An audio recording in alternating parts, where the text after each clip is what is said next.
Could it be? Could it be? You bet your ass. It is a special Sunday edition of Amped Up with BC.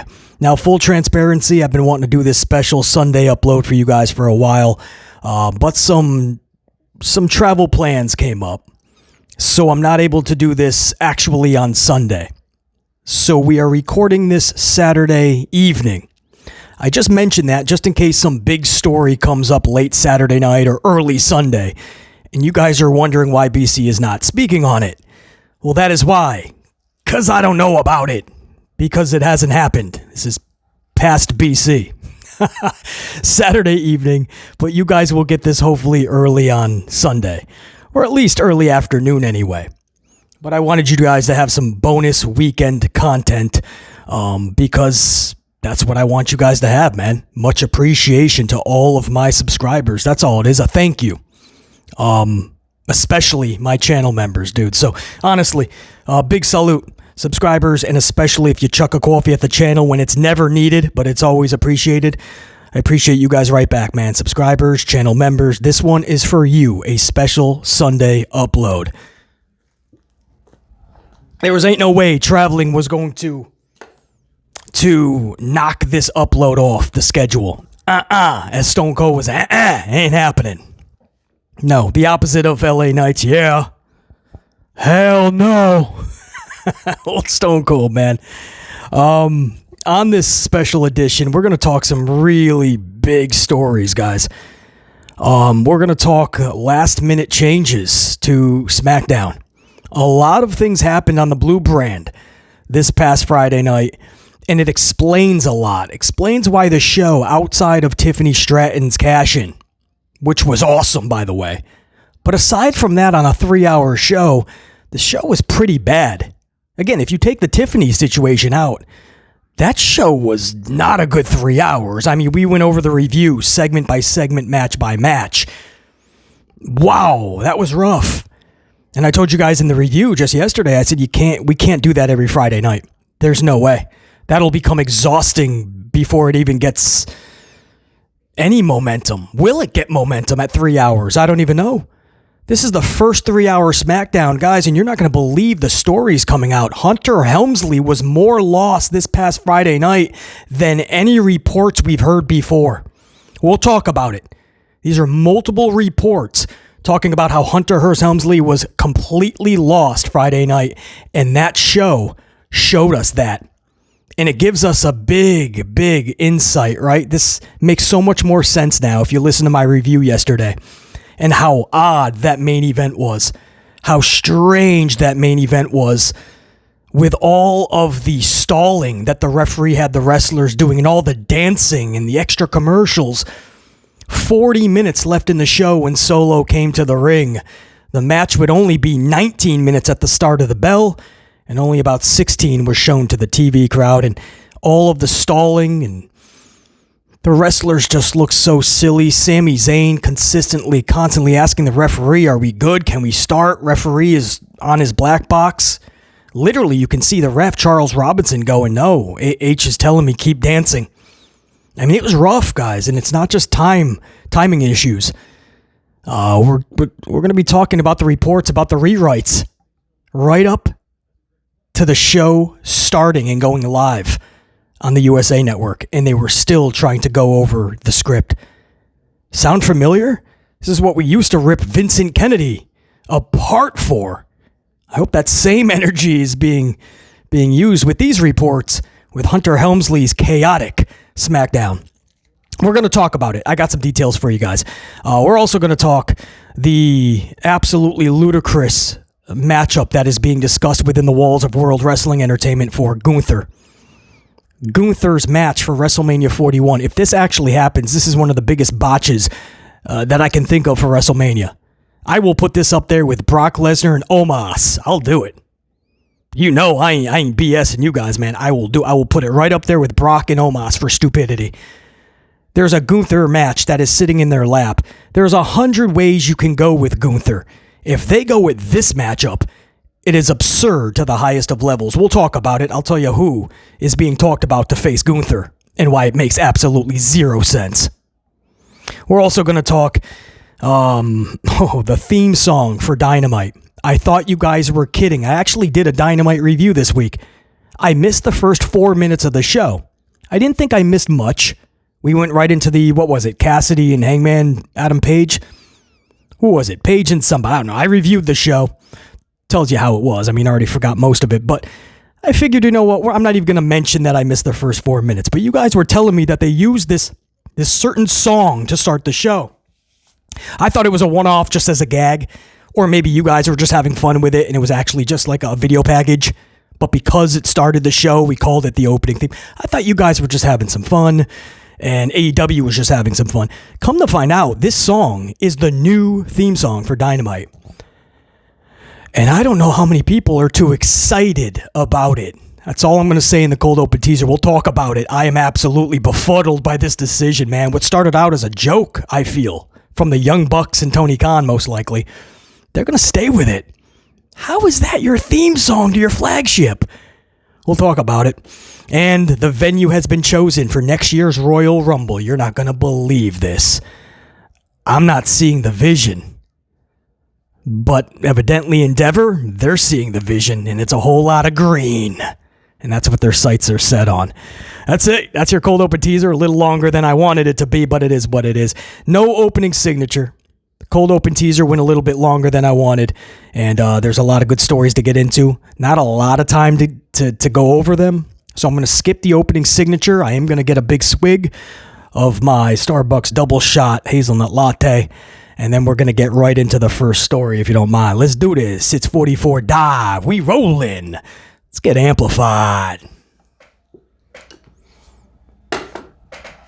Before we start, too, a shout out to Amplified subscriber Jamal Straken. Jamal, appreciate you, dude. Appreciate the coffee. Always love seeing you up in here, and I appreciate the support big time. Jamal talking about the momentum for Tiffany Stratton and how he hopes that Hunter can carry that after the title win. Because a lot of people are like BC. They don't put a lot of stock in Hunter. He may do something and actually do the right thing for a moment, right? Chelsea gets a championship, Tiffany gets a championship, but then what happens afterwards? How do you follow through with it? And I told you on this past week's Friday Smackdown review, I told you guys that one of the worst bookers I've ever seen for follow through, for carrying momentum, is actually Hunter Hearst Helmsley. That's the truth. I've seen so many promoters come and go. I have never seen one worse in follow through. And it's sad that Chelsea won that championship. And this week, she's just playing a cheerleader, a 3-hour show, and Chelsea Green could not have been more irrelevant. How is that going to carry momentum, man? The only thing people are talking about Chelsea Green is her American shorts, like Apollo and Rocky. That's sad. So that's why a lot of people have those concerns. Like, BC, how are you going to book Tiffany now? Because look how Hunter booked Tiffany after she won the briefcase. She was so badly booked that there was some weeks I forgot she was on the roster, and that's sad because I put her on a pedestal. She's one of my favorites easily. One of those superstars I support big time. But her booking it took a downward spiral after she won the briefcase. That's not supposed to happen. You're supposed to build momentum and excitement for when you cash in. That moment Friday night could have been even better, even a bigger reaction, had they just built Tiffany up along the way properly. He just didn't care.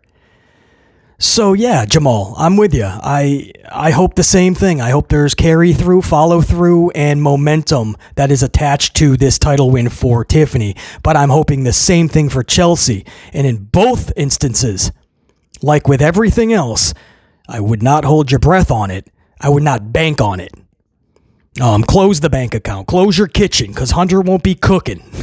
So we hope for the best, but we have not seen the best from Hunter once the payoff occurs, right? The payoff happens, and Hunter's lost after that.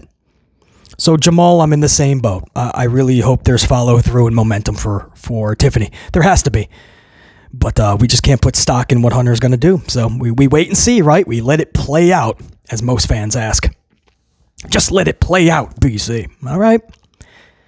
Jamal, appreciate you big time. Let me give you a proper salute, Jamal. Appreciate the coffee big time, man. More than anything, appreciate you being up here and all the support over the months and even years. Jamal, one of my faves in this community. And in this unit. All right, let's go. Let's get amped up. First story, we're going to go right to the big dog, man. We're going to the big boy here. We're going to the multiple reports stating that SmackDown underwent numerous changes leading up to the show, including last-minute changes. That last part, those 2 lines, that's a quote, guys. I will say that quote again. Multiple reports that SmackDown underwent, and I quote, numerous changes leading up to the show, including last-minute changes. Does that sound familiar? Vincent Kennedy McMahon, his last couple years running that show, literally and figuratively. Last-minute rewrites. People going, no, I can't. They were driving themselves wild, wanting to put their dome pieces through walls because Vince was just changing things. He was indecisive, moving all these parts around. The talent didn't even know what was going on or what they were doing minutes before they were about to step through the curtain. That's what we're hearing for this past Friday. In addition, a report stated that the opening segment was going to be Kevin Owens cutting a promo, and Rhodes would get involved, with Drew McIntyre and Jason Uso somehow also getting involved, with Owens and Cody. So I think that was always supposed to be a pull-them-apart brawl, because that's all Hunter does. But somehow they wanted to add Drew and Jason Uso in there, and it was all going to start off with a Kevin Owens promo. Well, you saw how it went down on Friday. That's not what happened. That must have been one of those last-minute rewrites where they just said, no, Cody start the show. We want everybody to, and sing along and get the party going, right? Let's do Cody, and then let's just have Drew come out, and hopefully people won't ask questions, right? Like, why is Drew out there with Cody? And we saw what happened Friday, right? It wasn't any better than what they had planned. It didn't make any sense. Drew's out there and he's just like, I'm not here to hurt you, fight you, wrestle you. I just want to help you, he says, I think, right? And then he just ends it by saying, but just watch your back, okay? Because, you know, it's WWE, you never know. And then all of a sudden, Kevin Owens jumps him from behind. And that's it. And then they had the pull him apart brawl, and they kept Jason Uso off. And then Drew just said something about Jay in a backstage segment about an hour later. But we went over in the review. That first segment was absolutely dreadful. That's how you start your show? Drew McIntyre oddly out there with Cody Rhodes, and then it just leads to another Kevin Owens, Cody Rhodes, pull him apart brawl. And that's what you needed to rewrite several times, including last minute right before the show starts. That's the final product? That's the best Hunter had to offer? After rewrites, you would hope that a rewrite means it was created better, right? You thought about it, you made it better. That's what a rewrite is supposed to be. You're not supposed to make it worse, or at the very best, the same stagnant, redundant BS. That's what we got to open up the show. How many times do you need to see Kevin Owens and Cody Rhodes brawl? The only difference is Drew McIntyre, for some reason, was out there saying a bunch of words with no meaning, no substance. And I like Drew. And I love him much more as a heel, and I think he's doing some of his best work of his career. That was weird Friday night. And now we know why. Hunter couldn't come up with a decisive decision. Things were moved around. Time ran out, and that's who they paraded out there, and that's what they chose to do. And then if you guys saw the end of the show, we went over it in great detail on the review. Check it out, yesterday's review. We went over how they stalled for 40 minutes. I mean, with 40 minutes left in the show, they had Solo and the Bloodline come out. And the faces were still dancing at 10:35 p.m. Eastern time, 15 minutes later. Because they went to video packages, commercials, they had the faces come to the ring. For over 5 minutes, the faces were dancing. You could see Sami Zayn asking the ref. You can actually see it if you go back and watch. He's asking the ref, are we good? Can we stop dancing? Can we get this going? And you see the referee, Charles Robinson, on his black box, and he points to his ear to Sami. No, H is telling me he wants you guys to keep going, keep dancing, because we have to stall for time. Because H knew nobody needs to see a 40-minute six-man tag. A 6-man tag, an irrelevant 6-man tag for 40 minutes. No. So he's like, listen, we need to stall. Just dance. So Solo and the boys had to sit out there. They could have picked up a bad habit, smoke something, run outside real quick, play in traffic, look up high, try to get struck by lightning, something. Pick up something, a bad habit, do something that's way more fun than waiting for them to stop dancing. In the faces, they just had to dance and look like idiots. I don't blame Sami Zayn for going, dude, can we stop? Now we know why. And then when the match ended with 2.5 minutes left, but H had nothing planned afterwards, other than Solo and the boys just holding up the ones. The problem was there was too much time left. So they sat there like statues, like those people that just, you know, they dress up as the Statue of Liberty. I said this in yesterday's review, or some type of monument. And they just coat themselves in bronze and they stand still in Central Park. They don't even blink. And you go up and you tip them. I mean, they just had to stand there for 2.5 minutes and just wait for the cues. 3 separate times they had to hold up the ones. I mean, they just stalled, and there was nothing but filler in the last 40 minutes of that show. Those are timing issues. And when Hunter says he just cannot book the third hour, I didn't know it was this bad. And now he's going to have 2 shows, 2 3-hour shows every week.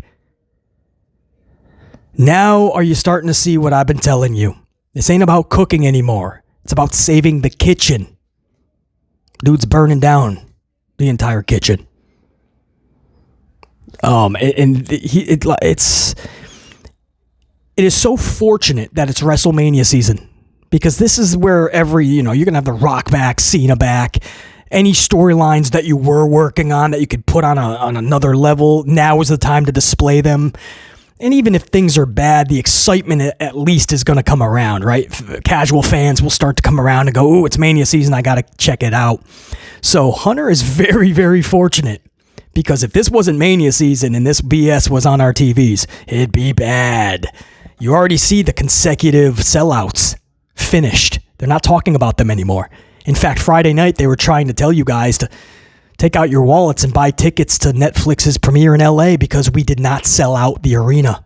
Friday night, they're still trying to hawk tickets. As of this recording on Saturday evening, they're still trying to hawk tickets. They're trying. And I bet you at the very end, when they go live Monday, they're going to say it's a sellout. No, there's too many on the third market resale. They're not going to sell it out, but they'll probably tell you it is.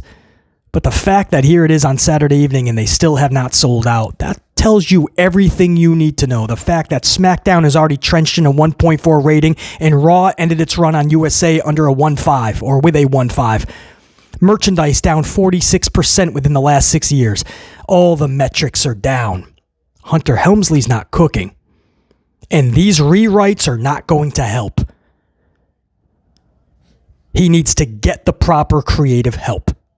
Because you cannot just do the same VKM shit that we saw for years. Because that's what now Hunter is becoming. Hunter Helmsley is becoming more and more like Vincent Kennedy McMahon. And I always said the apple doesn't fall that far from the tree. He already was a lot like him. He's the one that trained Hunter to become the man he is today. But now he's starting to creatively get more like Vincent Kennedy. You got to watch that, man. Because at some point, the talent is going to get so frustrated they don't know what's happening and everything's getting rewritten and everything that they were supposed to do is getting taken out. New stuff's being put in because it's last second. They really can't argue it, so they go out there. They look like idiots. We've seen this for years with Vincent Kennedy. That was not a good Friday night show, guys, and now we know more of a reason why. Reasons with an S. It's because there was too many last-minute rewrites. And Hunter just is lost with a 3-hour show. So, big story developing. We'll try to get more deets on it, obviously. I'm sure more will come out from the chaotic Friday night that was. And that's what I mean. You know, you could say, well, BC, man, it was the first 3-hour Smackdown. I mean, we'll give them a mulligan. You know, it's going to be chaotic. No. Hunter has to be prepared for this. Instead of doing the promotions and the commercials and the "Are you readies" for all of the PLEs overseas or in different countries, Why does Hunter have to be the face of the company doing all of these commercials and promos? He doesn't have to be. Guys, each one takes full day, basically. Anywhere from 6 hours to a full 12-hour shoot day, filming day. That's how long those take. He could be working on his creative in the offices of Stanford, or at a Starbucks somewhere, or at one of his mansions, or at the dinner table next to Vince. I don't even care, but he could be spending that time trying to be creative and make a better product. Instead, he chooses to want to play the star. He has to be the face of the company because he will not let the ego subside. That's the truth. You know, in yesterday's upload, forgot exactly who, but one unit member said it perfectly. He was like, Hunter has to stop taking pics with everybody right after they win the championship. It's not about you, dude. Face, heel, doesn't matter. He has to be the first one to take a point picture and post it up so everybody sees that pic. I never thought about that, but it's so true. It's like, let them do their own social, right? Like Tiffany did a really cool thing where she took the briefcase, put it right up to the camera, and when she took it back, it was the championship. Like that cool little editing thing that you could do. It was really cool. That should have been the first thing we see. Instead, there's the point. There's Hunter. He wants you to know that he made this decision. Yeah, and he also booked her like an idiot for months leading up to it. So it's just very true. He cannot live with the fact that he's not the star anymore. You're an officer of creative now, the chief officer of creative. Be that. That's the problem I have with Hunter, is he keeps doing the same thing over and over, and we as fans keep expecting a different result. So the joke is on us. Last minute changes galore, chaos backstage. Nobody knew what was happening at SmackDown. I have a feeling, man, you're just going to hear more and more about this as it gets more chaotic, as you now have a 2.5 to 3 hour Netflix Monday Night Raw every week and a 3 hour SmackDown. You still got your PLEs every single month. And Hunter wants to spend his time going, are you ready? Yes, we're ready for you to sit down, put on the headset, and try to be creative at Gorilla. Tell me how you really feel, BC. I told you, we amped up, man. A lot of coffee today, Saturday evening. This is probably my 12th coffee by now. Which means we got more stories to go over, man. Check this one out, guys. This one is about Gunther's opponent for WrestleMania 41. I got to get another swig for this because you're not going to believe this. We use the word dumbfounded sometimes. I literally, guys, befuddled to the highest degree. Absolutely befuddled. The word going around that this is actually being discussed within the walls of World Wrestling Entertainment is that Gunther's opponent at WrestleMania 41, the lead candidate right now, is Sethington Rollins. Now, even if you're the biggest supporter of Sethington Rollins, that's awesome. Dude's a hard worker. He's a workhorse by definition. Character, I don't think that Seth knows exactly what his character is, and that's what is a detriment to him in totality. But when we did those year-end awards 2 years ago, I think Seth Rollins was the Wrestler of the Year. I wasn't too high on him. I wasn't a huge supporter. But we call everything fairly and down the middle on this channel, and Seth held the company together. Just like Mox at that time held AEW together, so I had to call it down the middle. So that's what I mean. Much respect to Seth Rollins, but how does he fit with a Gunther match? Especially if you're still going to have the title on Gunther. That makes no sense. WrestleMania 41 and Sethington Rollins is the one going for the title? Stop. He's not in that place right now. Hopefully he can get to that place again. But he's not. There's a match sitting in your lap right now, and it's Jonathan Cena. You may not want to hear that. Oh, BC, he's older. He's coming back for one last year. There's no way he should be the one beating Gunther. It's got to be a young up-and-comer. Well, Seth ain't a young up-and-comer. And if you're going to tell me, well, at least Seth is staying there more than a year, if you're telling me that Seth winning that championship over Jonathan Cena is more fun and more relevant, I'll call BS on that quickly. Let Cena get it, and down the road, before Cena takes off, rides off into the sunset, he can give it to a younger talent. Then he can pay the ultimate deed and pass that torch. Gunther passing a torch isn't going to pass anything, man.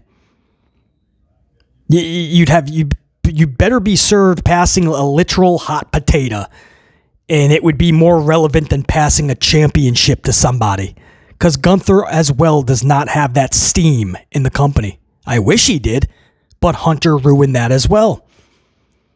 Cashing in the nice suits for Gene so he can be more relatable, shaking all the faces hand, right? He's already shaked Cody's hand, he shook Randy's hand, he'll probably shake John Cena's hand. And by doing that, the audience doesn't know what to believe in Gunther anymore. What is a Gunther? It's sad to say that. So Seth Rollins is the best you got. So take John Cena away, by the way. Take that match off the table. No, Beast, I do not want to see that. Okay, there's still 100 other individuals that would better be suited for a Gunther World title match at 41 in Vegas. And it's not Sethington, and it doesn't end with Rollins. I don't see how that's the match you come up with. I don't. Cody has beaten Seth Rollins 1,000 times. And Cody beat Gunther. So it's like we're going backwards. Seth Rollins. And what? What storyline could you possibly give them that is going to make us care to see Seth grab a championship in Vegas in the year 2025? This version of Seth. I'm speaking honest, man. These are very real discussions that have to be had now so we don't actually make these mistakes come WrestleMania time.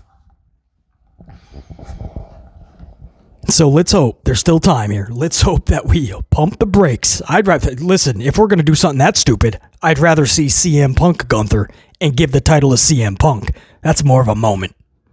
I just can't get there right now with Seth and Gunther. I can't, and I'm not going to. If you want to see that match, much love and respect. That's your prerogative. Looks like you're going to get your way. So, literally, good for you. BC is not jumping on that train, on that bandwagon. Not going to happen. I have many other opponents for Gunther. Seth Rollins wouldn't even be on my top 10, 15, or 20 list to take on Gunther for a world title in Vegas at 41. But I'm just passing that info on to you guys. That is an actual report. Looks to be reputable, because that was double verified. Looks to be reputable and double verified, and that's the discussion in the walls of WWE. Still plenty of time to change that and change it fast, like yesterday. Switch it up real quick. Let's go over to All Elite Wrestling, if you don't mind. Now, I did a review for Dynamite this week. Really cool. I'm not able to do that often, so it was really cool to get to do that. You guys really like that one, man. I appreciate the support on that. Yeah, I don't know what made that. Just a lot of good discussion and just BC being brutally amplified and honest, I guess. You guys really like that. You dug it. I hope to do more of those in the future somehow. But I missed the first 4 minutes of the show. I didn't tell you guys that because I didn't think I missed anything. So I'm not going to waste. I knew these reviews are going to be a little longer anyway, because you get the coffee going, BC's got the gift to gab, and we just start rocking and getting amplified. So I didn't mention it.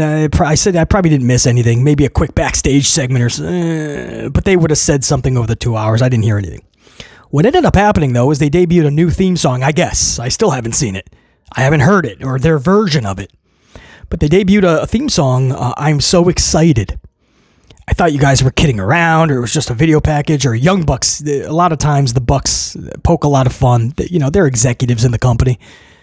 And just to kind of troll fans and people that are not happy with AEW, they just do some obnoxious stuff. I laugh at it. So I thought it was like a one-off, if indeed that was the theme song. Guys, the report we're getting is that is the new theme song going forward. That's the new Dynamite flagship show theme song. I'm So Excited. I can only believe that it's the I'm So Excited from Saved by the Bell. Now, somebody hopefully will correct that if I am wrong or if I'm right. Isn't that the song from Jessie Spano when she was taking the pills and she starts flipping out and she starts screaming, I'm so excited and I just can't hide it? Right? Isn't that the Saved by the Bell song? Is that really what AEW is doing? Now, they have to be just kind of poking and trolling back to those that are not happy with AEW. I have to believe. That can't be a conscious decision that that's the best song to pay for the rights for and plaster on your television show every Wednesday night before we go live. or while we're going live. But I have not heard or seen their version. I don't know if it's the Jesse Spano version or if they have did a different kind of more rocked up version maybe. Maybe that's what they did. Maybe it's better. I just can't see how that's the song you would choose.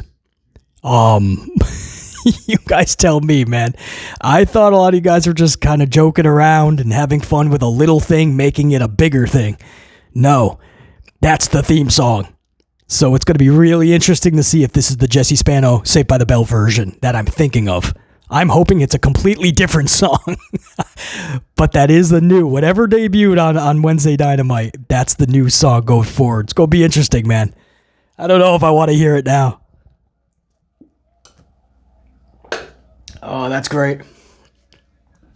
Let's end it with a quick story here, man. The Royal Rumble 2026, next year's Rumble. We have the venue, or at least I think Fightful has already confirmed it, and it's been double verified. So I guess I can say it's 100% confirmed. But I want to check one more source, and I haven't got it confirmed there yet. So I'm going to say like a Clorox wipe, 99.99% sure that this will be the venue for the Rumble 2026. Again, Fightful and other reputable sites have confirmed it, but I want to check one more with these type of stories, just so for my own peace of mind on it. But it looks like this is indeed confirmed. It is absolutely going to happen. Royal Rumble 2026 will be held in Saudi Arabia. It's going to Saudi. I don't see it. Like a Rollins Gunther match in Vegas for 41. I don't see Rumble in Saudi. And much respect over to the fans in Saudi that have been bringing it lately.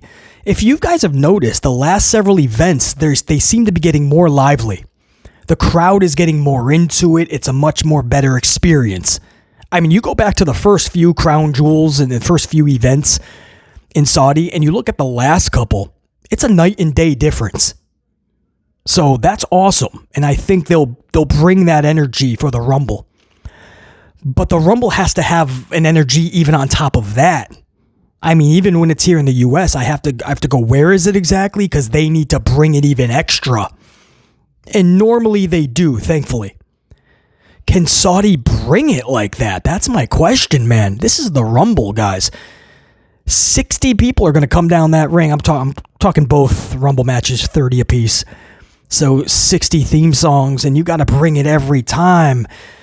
I know SummerSlam is the second biggest pay-per-view out of the calendar year right after Mania. And I always viewed it as such because I was right around the birthday time too. So SummerSlam's always the big number two. But let's be honest, over the years, Rumble has easily become the second funnest event of the year. Because it's fun, man. It's interesting. It's unique. It's like you got to see it. And adding the women's Rumble match just made it better, I feel. 2 times the fun, man. Double your chance to win. Like a lottery ticket. Rumble's become that just such a fun event. To put that in Saudi, and then you guys got to think about the time difference, right? So wouldn't that be like 1 o'clock for a lot of us, or 12, 2, 3? I mean, this is going to be in the afternoon, early morning for a lot of us. Now, I'm not playing woe is me, right? Oh, you guys always get it in prime time. Stop complaining. I'm over in this country and we have to watch it at 3 a.m. BC. I understand that. I'm just saying I wasn't even thinking that up front. Like, I'm not seeing this vision. But talking to you guys about this story right now, I'm starting to think about all that. It's like, damn, man, the Rumble, we're going to be watching the Rumble at noon? 11 a.m.? Like, I'm just hoping that feeling is still there. That's all I'm saying. That feeling that this is the Rumble, you know, and it's Mania season for WrestleMania 42 next year. I hope, we're going to let it play out. We'll see how it all goes.